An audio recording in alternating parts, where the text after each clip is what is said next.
Hi there, I'm Hyperfreeze Games. I recently went to my parents' house and found some old toys of mine, one of which was this very cool, very detailed Witch King of Angmar, Lord of the Rings action figure.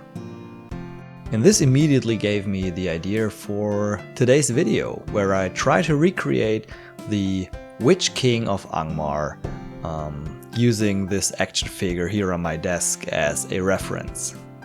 Starting with the code, I tried a different technique for creating complex 3D shapes like this wavy coat of his. For this, you start with a plane or any object really, and just delete everything except one singular vertex. You then extrude this vertex out again and again to create your desired shape, kind of like using a pen tool in a photo editing software. Only using a orthographic top view, once I was done with the general shape, I realized that I had extruded it somewhat upwards, like in this spiral manner. I then tried to fix this, and the solution was simply to select every vertex and just enter a 0 for the Y coordinate.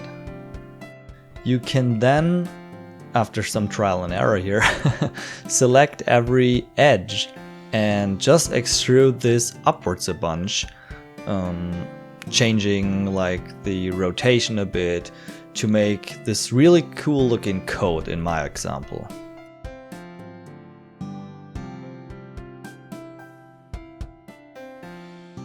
Since the Witch King rocks these different layers of coats, I just duplicated the coat once, turned it around and scaled it down a bit.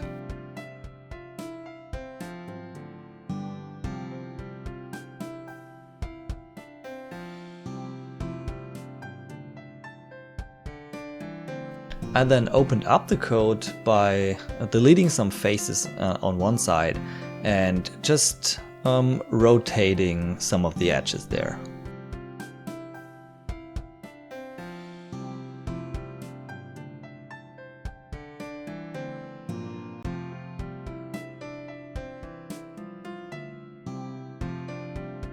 Duplicating and shortening the coat once more, I created the final layer, which is his kind of shoulder coat.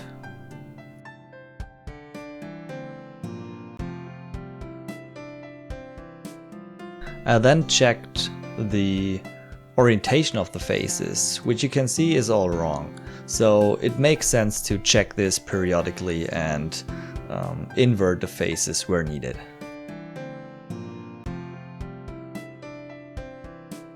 I then moved some vertices around where the coats were kind of glitching into each other and opened up the overcoat as well.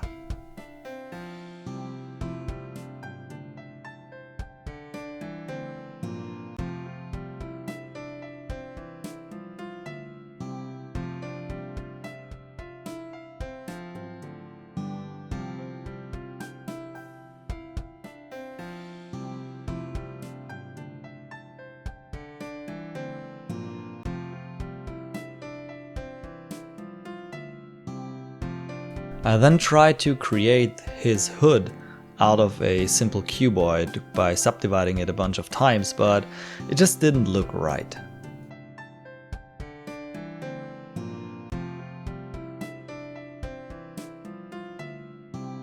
So I deleted the cube and started again using this circle shape and created a hood out of that, which turned out way better than I thought.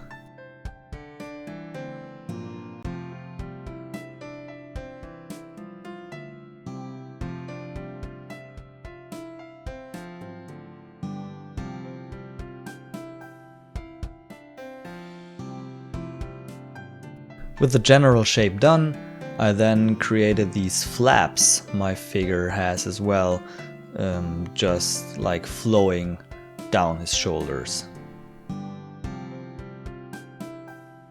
The final and most intricate detail to add to his head was of course his crown/helmet.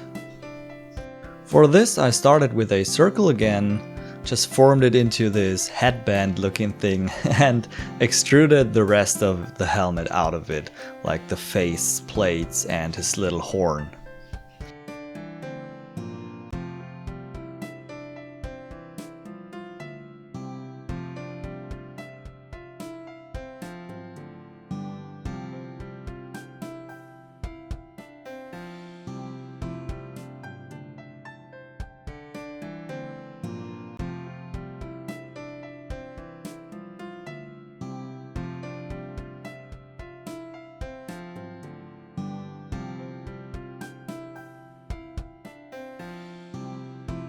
Since I didn't like how the inside of his hood looked with all these coats, I went inside and just smoothed things out a bit.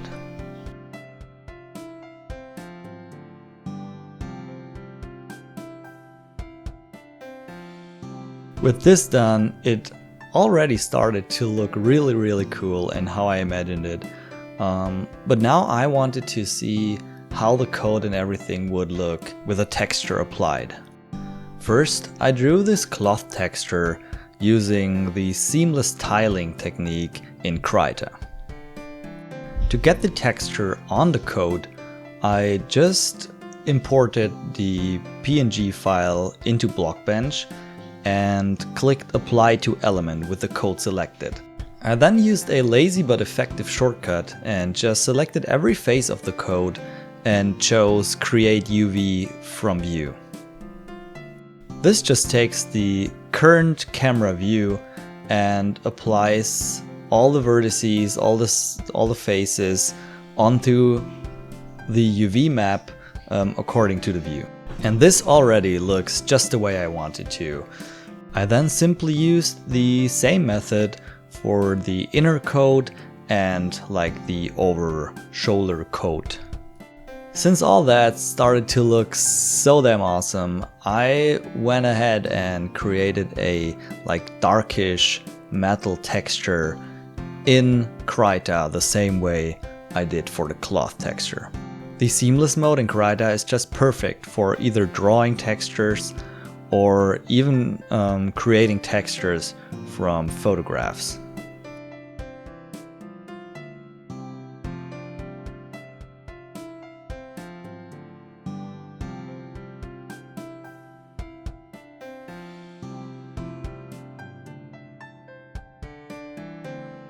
Before moving on, I changed some vertices of the coats around again to mitigate some glitching through and to give the overcoat more detail.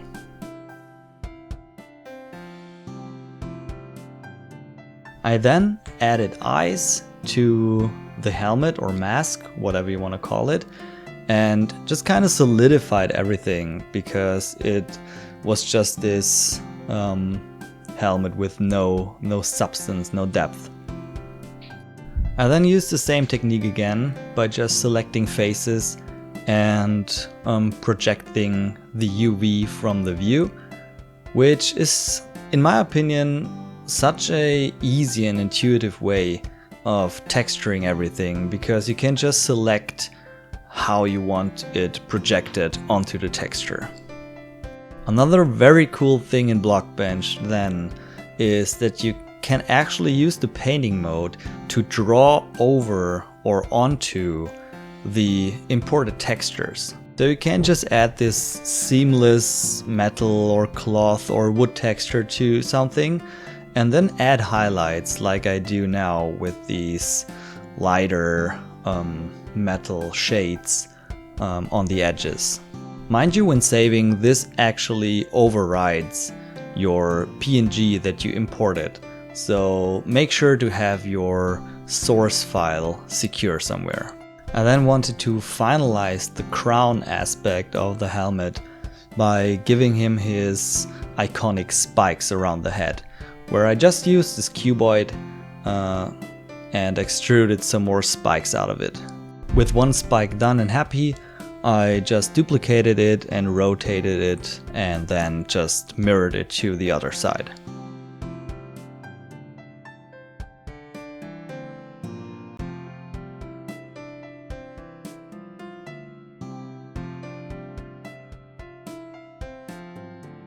To make this dude just as deadly as in the source material, he needed to swing some weapons, so I started by giving him arms.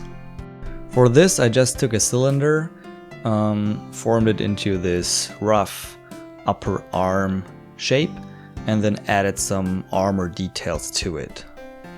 I then imported the metal texture as a duplicate again, specifically for the upper arm. I applied it to the faces, and here as well drew some of these worn metal details.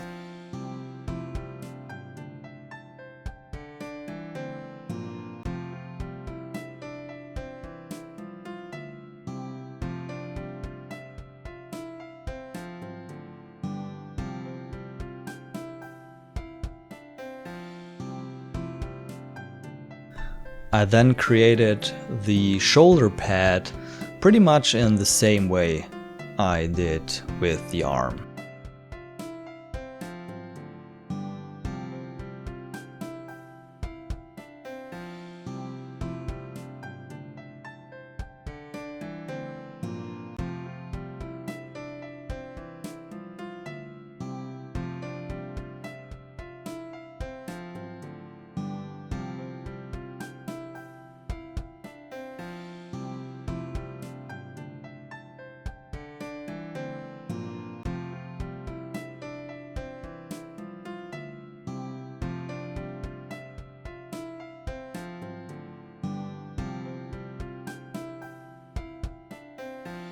Continuing on with the lower arm segment, I started again with a cylinder and made sure that the dimensions were right, and then again formed the arm, applied texture, and added some cool armor metal details with painting over it in Blockbench directly.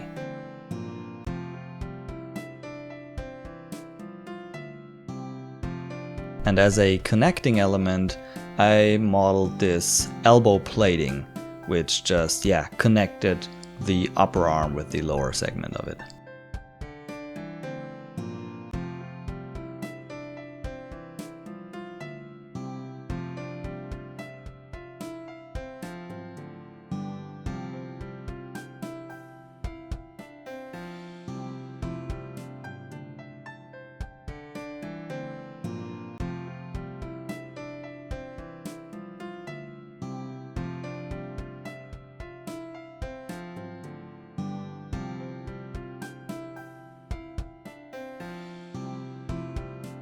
The only thing missing from the arm now was the actual hand in which he would grab his sword, for example. So I started with a cuboid again and gave it a rough hand shape, and again applied a texture and just drew over it until it looked really cool.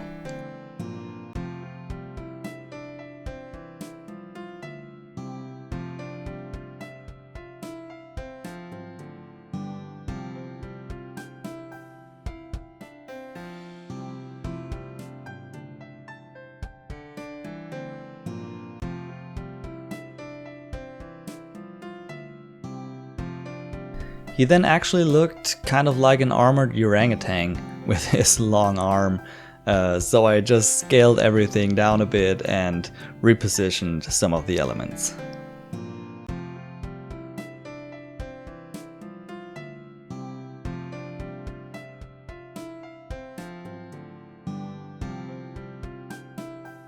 So then, with the arm done, posed, and mirrored to the other side, he really actually looked like a complete Witch King model, and I really like how he turned out so far.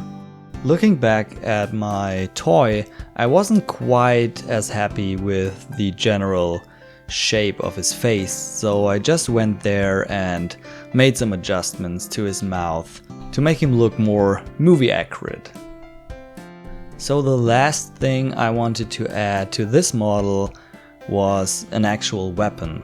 So he rocks this very cool long sword, which I started creating by modeling this blade out of a cube.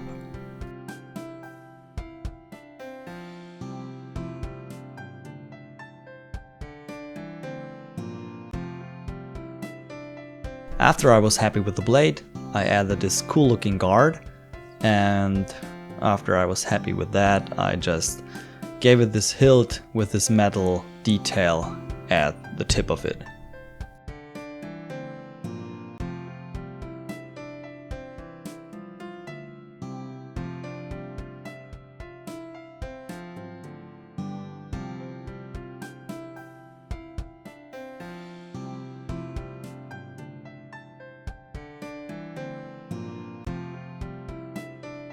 For texturing the sword, I wanted to show you a different approach to it. So I created and imported a black texture, a black PNG, which I applied to the sword. And I then projected the faces of it like the same way I did with everything else, but made sure to make it as straight as possible. I then went ahead and colored in the different faces using the paint bucket tool set to faces in the painting window. Saving this PNG now lets me open it again in a graphics program like Affinity and just draw over it using the colored areas as a guideline to where is which part of the blade or of the sword. You can even periodically just save the PNG in your drawing program and hop over to Blockbench to see the current progress of the texture applied to the element. So finally the sword was fully textured, and now the model just looked amazing. At first I wasn't sure how good this would turn out at my current skill level, but I must say I'm so happy with the model as a whole. So as always, I put him on the turntable, and just in his default position he already looked very cool, but I then tried to pose him in various like attack poses or menacing poses, and this really made the model pop. After that, I even tried to create some cool screenshots you could use as a desktop background using a more closed-up approach, and they too turned out just awesome. Alright, this wraps it up for this video. Thank you so much for watching again, and let me know in the comments below if you learned something, and I hopefully see you in the next one. Bye bye!